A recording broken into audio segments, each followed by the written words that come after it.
तो खुदा हमें बरकत और सरफराजी मुहैया करेगा और हमारी दुआ को सुनेगा, और जो हमारे होंठों से निकलेगा उससे वो पूरा करेगा। अय्यूब की किताब में अगर उसके 22 बाब उसकी 23 आयत या उसकी 25 आयत में पढ़े तो वहां लिखा हुआ है कि जिस बात को तू कहेगा, जिस बात को तू कहेगा वो तेरे लिए हो जाएगी और नूर तेरी राह को रोशन करेगा। खुदा ने अपने बंदा को ये पावर दी, ये इख्तियार दिया कि जो उसके मुंह से निकलता है खुदा उसे पूरा कर देता है। Praise the Lord. और इसी तरह जो कुछ तुम दुआ में मांगते हो, यकीन करो कि तुमको मिल गया और वो तुम्हें मिल जाएगा।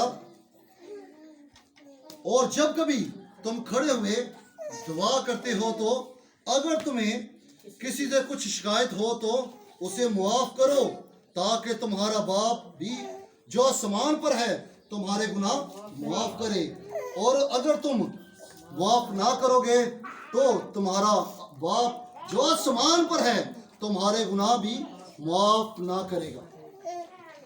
जब हम दुआ करें तो अगर हमें किसी से रंजिश हो, किसी से झगड़ा हो, किसी से गिला हो, किसी ने हमारे कोई खिलाफ कोई ऐसी बात कही हो, कोई ऐसे नाहक बातें हमारे खिलाफ वो करता हो, उसे माफ करे। तो अगर आप माफ करेंगे तो मेरा खुदा आपको माफ करेगा। और आप जब खुदावन के कलाम पर अमल करें और खुदावन के कलाम के मुताबिक चलें तो शक ना करें। मत्ती की इंजील देखेंगे उसके 14 बाब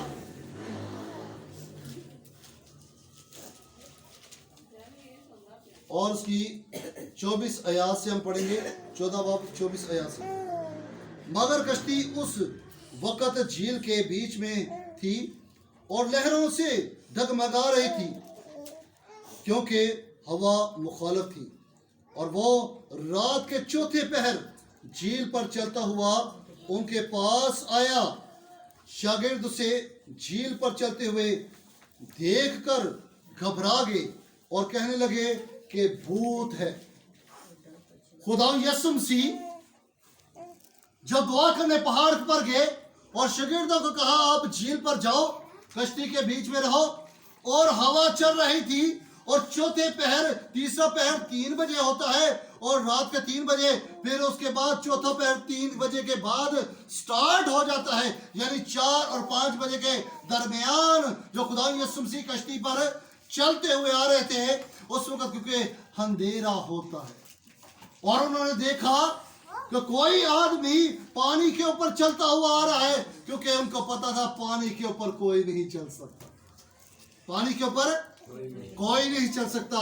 लेकिन कलाम मुकद्दस में लिखा है खुदा की रूह, खुदा की रूह, खुदा की रूह पानी की सतह पर जंबश करती थी। हालेलुया। और जब खुदा की रूह पानी की सतह पर जुम्बश करती थी तो मेरे यीशु ने पानी के ऊपर चलकर दिखा दिया। हालेलुया। क्या आप यीशु पर शक करेंगे? नहीं। तो आप ईमान को मजबूत करें और अपने अकीदे को मजबूत करें कि हमारा यीशु कल भी मौजे करता था, आज भी मौजे करता है और आगे भी मौजे करता रहेगा। आमीन। और इसी तरह उन्होंने कहा भूत है। यीशु ने फौरन उनसे कहा खातर जमा रखो, मैं हूं, डरो मत। पतरस ने उससे कहा, उसे जवाब में कहा आए खुदावंद, अगर तू है तो मुझे हुक्म दे कि मैं पानी पर चलकर तेरे पास आऊं। उसने कहा आ पतरस।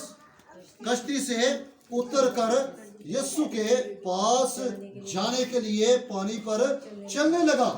अब देखें कि वो पतरस ने कहा कि अगर अभी भी शक है पतरस के अंदर, अभी भी शक है कि अगर तू यीशु है तो मुझे कह कि मैं पानी पर चल के आऊं जैसे तू पानी पर चल रहा है। वो शक कर रहे हैं, अभी भी ईमान उसका मजबूत नहीं है, अभी भी ईमान कामिल नहीं है। अगर तू है तो मुझे बता